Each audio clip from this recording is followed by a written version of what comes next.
మొన్న పహల్గామ్లో 26 మెంబర్స్ని చంపి పోయి మోదీకి చెప్పనగానే ఆపరేషన్ సింధూర్ వచ్చిందా లేదా? ఆపరేషన్ సింధూర్ అనే పేరేంటిది?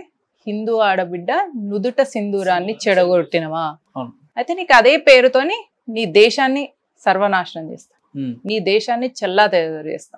నీ దేశాన్ని నేను కూడా నువ్వు ఎట్లయితే సింధూరాన్ని చెదరగొట్టినావో నీ దేశాన్ని, దేశంలో ఉన్న పీస్ని నేను చెదరగొడతా అని చెదరగొట్టింది నరేంద్ర మోదీ, భారతీయ జనతా పార్టీ. ఇది ఎందుకు చేయలేకపోయింది 26/11 అప్పుడు కాంగ్రెస్? ఎందుకు? కమిట్మెంట్ లేదు, దేశం పట్ల కమిట్మెంట్ లేదు. కాంగ్రెస్ గురించి నేను ఒక స్టేట్మెంట్ చెప్తాను. నేను కాంగ్రెస్ నడిపించేటోళ్ళు క్రిస్టియన్స్, కాంగ్రెస్ కి ఓటేసేటోళ్ళు ముస్లింలు, రుబాబ్ చేసేది ఎవరి మీద అంటే హిందువుల మీద. కాంగ్రెస్ కోట్లేసేది ముస్లింలు, కాంగ్రెస్ నడిపించేటోళ్ళు క్రిస్టియన్లు. ఇటలీ మాత గాని, ఇటలీ మాత కొడుకు గాని, ఇటలీ మాత కూతురు గాని, ఇటలీ మాత అల్లుడు రాబర్ట్ వార్దర్ గాని. ఎవరు మేడం ఇటలీ మాత అంటే? నాకు గుర్తుకొస్తలేదు. ఆంటోనియో మియానో. ఇటలీ నుంచి వెళ్ళి భారతదేశం రాజీవ్ గాంధీ మీద హనీ ట్రాప్ చేయబడిన ఒకానొక మహిళ. హనీ ట్రాప్ వాళ్ళని మన సంస్కృతిలో విషకన్యలు అంటారు. కొందరు అమ్మాయిల్ని రాజకుమారుల మీదకి పంపిస్తారు, వాళ్ళను మోహించి. కాంగ్రెస్ పార్టీ లేకపోతే ఈ దేశం విచ్ఛిన్నం అయిపోయేది, చెల్లా చెదరైపోయేది. 70 ఏళ్ల స్వతంత్రంలో 50 ఏళ్ళు మేమే పరిపాలించినాం, టెక్నాలజీని పరిచయం చేసింది మేమే, లేదంటే భవిష్యత్తు ఎలా ఉండాలని దిశానిర్దేశం చేసింది కాంగ్రెస్ పార్టీనే. రాజీవ్ గాంధీ లాంటి వాళ్ళు కావచ్చు, సోనియా గాంధీ లాంటి వాళ్ళు, ఇలాంటి వ్యక్తులు లేకపోతే ఈ దేశమే విచ్ఛిన్నం అయిపోయేది అంటారు. అంతకుముందు భారతదేశం ఎట్లుండేనట? అందరం చెట్లెంబడి పుట్లెంబడి తిరిగేటోళ్ళమటనా, అనాగరికులమటనా? మరి ఝాన్సీ లక్ష్మీబాయి ఏం చేసింది? ఛత్రపతి శివాజీ ఏం చేసిండు? సంభాజీ ఏం చేసిండు? అంతకన్నా ముందు కూడా రాజనీతిని నేర్పించిన ఆచార్య చాణక్యుడు ఏమిచ్చిండు? ఋషులు మునులు ఎంతో మంది, ఆర్యభట్టులు జీరోని ఫైండ్ అవుట్ చేసిన ఆర్యభట్ట, వాళ్ళు ఎక్కడి నుంచి వచ్చిండ్రు? ప్రతి దాంట్లో చూడండి, ఒకసారి గుడులు చూడండి, ఆ కన్స్ట్రక్షన్ చూడండి, అదంతా ఎట్లా చేసినాం మనం? కాంగ్రెస్ వచ్చి దేశాన్ని కాపాడేది. ఇది 1000 సంవత్సరాల సంస్కృతి. దీన్ని కాంగ్రెస్ ఏం కాపాడింది? దీన్ని కాంగ్రెస్ ఏం తీసుకొచ్చింది? దీన్ని ఇంకా నాశనం చేసింది. చాప కింద నీరులాగా చెదలు పట్టించింది దేశానికి కాంగ్రెస్. అందులో 10 సంవత్సరాలు ఇటలీ మాత చేతిలో ఉన్న టైంలో A to Z ప్రతి స్కామ్ అయింది భారతదేశంలో. చూడండి, ప్రపంచవ్యాప్తంగా ఆమె వచ్చినప్పుడు ఎట్లున్నది, ఆమె వెళ్ళిపోయేటప్పటికి world's one of the richest, top 100 richest women లో ఇటలీ మాత ఉన్నది. ఎట్లొచ్చింది ఆ ఇటలీ మాతకు అంత డబ్బు? మన సంపదను కొల్లగొట్టే కదా. ఇది కాంగ్రెస్ మనకిచ్చిన గిఫ్ట్. 2, భారతదేశాన్ని విడదీయడంలో అంటే విరగ్గొట్టడంలో ఆర్టికల్ 370 పెట్టింది కూడా కాంగ్రెసే. రాముడు మిత్ అని, అది మైథాలజీ అని దాన్ని ప్రమోట్ చేసుకుంటా అసలు రాముడు అనేది లేదు, అసలు రామాయణమే జరగలేదు అని కోర్టులో, సుప్రీం కోర్టులో సబ్మిట్ చేసింది కూడా ఇటలీ మాత ప్రభుత్వం ఉన్న కాంగ్రెసే. ఇట్లా మన ధర్మాన్ని కూడా ఎగతాళి చేసింది, దేశాన్ని విడగొట్టింది.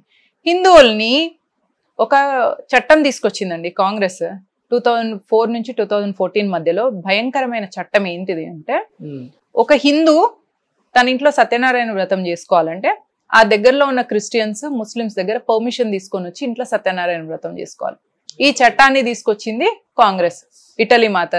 మన ఇంట్లో హోమం చేసుకోవాలంటే కూడా ఇతర మతస్థుల దగ్గర పర్మిషన్ తీసుకోవాలి. ఎందుకు? భారతదేశాన్ని ఇస్లామైజ్ చేయాలని ఇస్లామిక్ ఎజెండా ఉంది, భారతదేశాన్ని క్రిస్టియనైజ్ చేయాలనేది క్రిస్టియన్ ఎజెండా ఉంది. ఈ 2 రిలీజియస్ కి ఒక ఎజెండా ఉంది, భారతదేశం పట్ల ఒక విజన్ ఉంది. దీనికి సపోర్ట్ చేసింది ఎవరు అంటే కాంగ్రెస్. కాంగ్రెస్ వల్ల భారతదేశం ఇంకా నష్టమైపోయింది తప్ప ఏ మాత్రం కూడా డెవలప్మెంట్ కాలేదు. నేను కాంగ్రెస్ వల్ల సనాతన ధర్మం నాశనమైంది అనే వర్డే వాడను. నేను సనాతన ధర్మానికి హాని తలపించేంత స్థాయే కాదు కాంగ్రెస్ కానీ మన ధర్మ ద్రోహులది కానీ. కాబట్టి నేను ఆ వర్డ్ వాడకుండా ఏం చెప్తున్నా అంటే, వీళ్ళ వల్ల మనకు నష్టమే జరిగిందని చెప్తాను. ఆ నష్టం ఎట్లా జరిగింది? ఆర్టికల్ 370తోని దేశాన్ని విడగొట్టింది. చైనా కూడా అక్సైజ్ చిన్ కింద మన భూభాగాన్ని తీసుకున్నది, POK కింద పాకిస్తాన్ మన భూభాగాన్ని తీసుకున్నది. ఇట్లా దేశానికి నష్టం చేసిందా? ధర్మానికి నష్టం చేసింది. రామజన్మభూమి అనేది లేదని, అసలు రాముడు అనేది కథ అని, కల్పిత పాత్ర అని సుప్రీం కోర్టులో సబ్మిట్ చేసింది ఇటలీ మాత చేతిలో ఉన్నప్పుడు కాంగ్రెస్. దేశానికి నష్టమైంది, ధర్మానికి నష్టమైంది. కాంగ్రెస్ ఫెయిల్యూర్ విషయానికి వస్తే అనర్గళంగా ఇంత మాట్లాడుతున్నారు, కానీ బీజేపీ దాదాపు నాన్ స్టాప్ గా 11 ఏళ్ల నుంచి అధికారంలో ఉంది. ఏం చేసింది? లేదంటే బీజేపీ వల్ల ఈ దేశానికి ఏం ఒరిగింది, దేశానికి ఏం లాభం జరిగిందని అంటే ఏం చెప్తారు మీ మాటలో? కరోనా వచ్చిన తర్వాత భారతదేశం ఇంకా ఎండ్ అయిపోతుంది అని ప్రపంచం అంతా అనుకున్నారు. ఆర్థిక వ్యవస్థ పడిపోయింది. ఆర్థిక వ్యవస్థ, ఈ దేశంలో పాపులేషన్ ఎక్కువ, మళ్ళీ అందరు దగ్గరగా ఉంటారు, దూరంగా ఉండకుండా కుటుంబ వ్యవస్థ ప్రతిష్టంగా ఉండడం వల్ల ఒక్కొక్క ఇంట్లో 5-10 మంది వరకు జనాలు ఉంటారు. కాబట్టి కోవిడ్ రాగానే ఒకరి నుంచి ఒకరికి అంటుకుంటే అది మొత్తం భారతదేశం అంతా అయిపోయింది అని ప్రపంచం అనుకుంటే పీపీ కిట్లు చేసినామా, వ్యాక్సిన్ తయారు చేసుకున్నామా, మన దేశాన్ని మనం కాపాడుకుంటూ వేరే దేశాలకు కూడా మనం వ్యాక్సిన్ ఇచ్చినాం. అది భారతీయ జనతా పార్టీ క్రెడిట్. కోవిడ్ తర్వాత 80 కోట్ల మందికి రేషన్ ఇప్పటి వరకు కూడా అందిస్తుంది భారతీయ జనతా పార్టీ. 2014లో నరేంద్ర మోదీ వచ్చిన తర్వాత 50 కోట్ల జన్ధన్ ఖాతాలు ఓపెన్ చేసినాం. అంటే 0 బ్యాలెన్స్ తోని బ్యాంక్ అకౌంట్స్ ఓపెన్ చేయడం. ఎంత మందికి వచ్చినాయి? 50 కోట్ల మందికి. ఇవన్నీ స్టాటిస్టిక్స్ మీకు నేను ప్రూఫ్ కూడా ఇస్తాను. తెలంగాణ నుంచి ఎంత మందికి వచ్చింది అనుకుంటున్నారు మీరు? ఎందుకు తెలంగాణ నుంచి ఇంతమందికి, దేశవ్యాప్తంగా తెలంగాణ భారతదేశంలో ఒక భాగం కాదా? Bharatiya Janata party is responsible for the whole country. 50 కోట్ల మందికి జన్ధన్ అకౌంట్లు దించింది. అంటే 0 బ్యాలెన్స్ అకౌంట్. మీరు కాన్సెప్ట్ తెలుసుకోండి. మీరు స్టాటిస్టిక్స్ కంటే కూడా తెలంగాణకి ఎంత, కర్ణాటకకి ఎంత, తమిళనాడులో ఎంత, ఇవి కాదు. 50 crore బ్యాంక్ అకౌంట్స్ ఇప్పించినాం 0 బ్యాలెన్స్ తోని. అంటే 50 crore మెంబర్స్ ని మనం పైప్ లైన్ లెక్క తీసుకొచ్చినాం. ఐడెంటిటీ లేకుండా ఉన్నది. బ్యాంక్ అకౌంట్ తీస్తే ఏమైతుంది? మీ అడ్రస్ ప్రూఫ్ ఉంటది, మీది ఒక ఆధార్ ప్రూఫ్ ఉంటది, నుండి మీకు ఒక బ్యాంక్ అకౌంట్ ఉంటది. దానిలో మీరు డబ్బులు వేసుకున్నప్పుడు మీ బ్లాక్ మనీ వైట్ అవుతుంది. దానివల్ల దేశం జీడిపి ఇంప్రూవ్ అవుతుంది. ఫైనాన్షియల్ గా కూడా, ఎకనామికల్ గా కూడా దేశానికి ఉపయోగపడుతుంది. జన్ధన్ ఖాతాలు ఇచ్చినామా. 12 crore టాయిలెట్స్ ని స్వచ్ఛ భారత్ కింద భారతీయ జనతా పార్టీ ఇచ్చింది. నరేంద్ర మోదీ ప్రభుత్వం 2014 నుంచి ఇప్పటి వరకు 12 కోట్ల టాయిలెట్స్ ని నిర్మించినాం. ఆయుష్మాన్ భారత్ కింద అందరికి హెల్త్ కోసం, అది ఓల్డ్ ఏజ్ పీపుల్ కానీ లేదా ఏదైనా స్పెసిఫిక్ నీడ్స్ లో ఉన్న వాళ్ళకి కానీ 50 కోట్ల మందికి ఆయుష్మాన్ భారత్ కింద ఇన్సూరెన్స్, వాళ్ళకి కావాల్సిన మెడికల్ ప్రొసీజర్స్ అన్ని కూడా అందించడం జరిగింది. స్వచ్ఛ జల్, తాగునీరు ఇంటికి అందించడంలో 16 కోట్ల నల్లాలను కూడా భారతీయ జనతా పార్టీ తన 11 సంవత్సరాల కార్యకాలంలో ఇచ్చింది. ఉజ్వల స్కీమ్ కింద ఫ్రీ సిలిండర్స్, కట్టెల పొయ్యితో నడిపించుకునే వాళ్ళందరికీ 10 కోట్ల సిలిండర్లను ఉచితంగా భారతీయ జనతా పార్టీ ఇచ్చింది. కేవలం తను ప్రభుత్వం నుంచి ఇప్పించడమే కాకుండా మనలాంటి నార్మల్ పీపుల్ కూడా సబ్సిడీని గివప్ చేసి దాని నుంచి వచ్చే ఇన్కమ్ తోని ఫ్రీ సిలిండర్స్ ఊర్లలో వాళ్లకు కట్టెల పొయ్యిలు పక్కన పెట్టేసి చేసుకోవడానికి 10 కోట్ల మంది ఉజ్వల స్కీమ్ కింద ఇచ్చింది. ఇవేవి కాంగ్రెస్ కి ఎందుకు చేతగాలేదని, ఎంతసేపు ఎట్లా స్కామ్లు చేసుకుందామా, ఎన్నికి ఎంత వేసుకుందామా. మీరు చూడండి, కాంగ్రెస్ 2004 నుంచి 2014 వరకు ఎన్ని స్కామ్లు జరిగింది. 4G scam, coal scam, even 2G spectrum scam, ఏ స్కామ్లు లేరు చెప్పండి. భారతీయ జనతా పార్టీ వచ్చిన తర్వాత నరేంద్ర మోదీ తిననిడు తిననివ్వడు. కాంగ్రెస్ అంటేనే కాంగ్రెస్ అన్నట్టు మీరు మాట్లాడుతారు. కాంగ్రెస్ కి 2 ముద్దు పేర్లు. Let me explain. కాంగ్రెస్ కున్న 2 ముద్దు పేర్లు. ఒకటి స్కామ్ గ్రెస్, అంటే ప్రతి స్కామ్ లో, ప్రతి ఫీల్డ్ లో స్కామ్ చేసినందుకు స్కామ్ గ్రెస్ అయింది. ఇంకొకటి ఖాన్ గ్రెస్ అవుతుంది. అంటే ఏంటిదంటే మైనారిటీ అపీజ్మెంట్ లో ఇక కాంగ్రెస్ ని మించింది లేదనమాట. ఈవెన్ ఎంఐఎం కూడా అన్ని అపీజ్మెంట్లు చేయదు ముస్లింలకు, కాంగ్రెస్ మాత్రం చేస్తుంది. ఇందాక చెప్పినట్టు క్రిస్టియన్లు నడిపించే పార్టీ అవినీతి, బీజేపీ క్రిస్టియన్లు నడిపించే కాంగ్రెస్ పార్టీ, ముస్లింల ఓట్లతో గెలిచే కాంగ్రెస్ పార్టీ, హిందువుల మీద రుబాబ్ చేసే కాంగ్రెస్ పార్టీ. బీజేపీ అవినీతి చేయదా అంటున్నా. బీజేపీ అవినీతి, బీజేపీలో వాషింగ్ పౌడర్ ని ఎవరెవరైతే అవినీతి చేసిన వాళ్ళంతా బీజేపీలో చేరితే తెల్లారే వాషింగ్ పౌడర్ నిర్మా అవుతుంది అని అంటారు కదా. ఎవరట్లా చెప్పండి. అంటే ఉదాహరణకు చాలా మంది ఎంపీలు, ఇప్పుడు బీజేపీలో మారిన ఎంపీ క్యాండిడేట్స్ కావచ్చు, సెంట్రల్ మినిస్టర్ గా పనిచేస్తున్న వాళ్ళు, ఇట్లా చాలా మంది ఉన్నారు కదా అంటున్నారు. వాళ్ళు స్కామ్లు చేసి భారతీయ జనతా పార్టీలోకి వచ్చిందని మీరు అంటున్నారా? వాళ్ళు చేసిన తప్పును రియలైజ్ అయ్యి భారతీయ జనతా పార్టీలోకి వస్తారు. వచ్చిన తర్వాత ఇక్కడైతే మీకు స్కామ్ చేసే అవకాశం ఉండదు కదా, అది తెలుసుకొని వస్తారు కదా. ఒకటి. రెండో విషయం, వాళ్ళు ఎప్పుడైనా భారతీయ జనతా పార్టీలోకి వస్తున్నారు అంటే వచ్చిన వెంటనే వాళ్ళ మీద కేసులు ఏమి ఎత్తేయడం ఉండదుగా. వాళ్ళ కేసులు వాళ్ళ కంటిన్యూ అవుతూనే ఉంటది.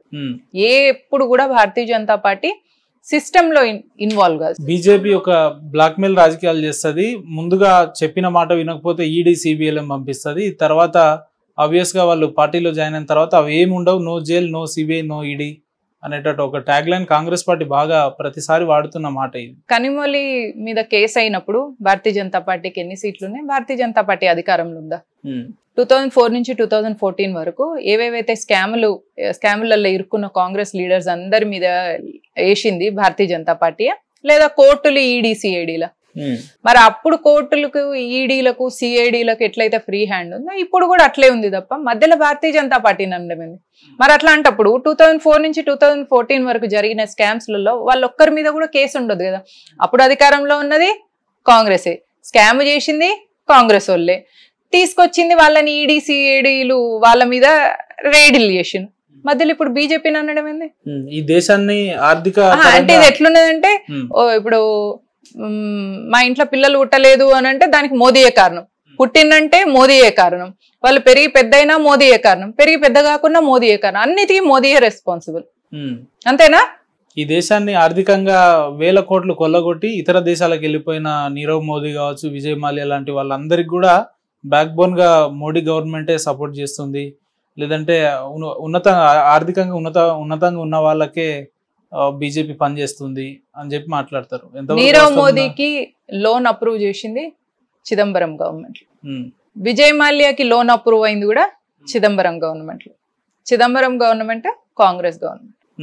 మరి మధ్యలో మోదీ ఎందుకు వచ్చింది, మధ్యలో బీజేపీ ఎందుకు వచ్చింది? అప్పుడు భారతీయ జనతా పార్టీ 2 సీట్ల నుంచి వెళ్ళి 300 సీట్లకు వచ్చింది 2014లో.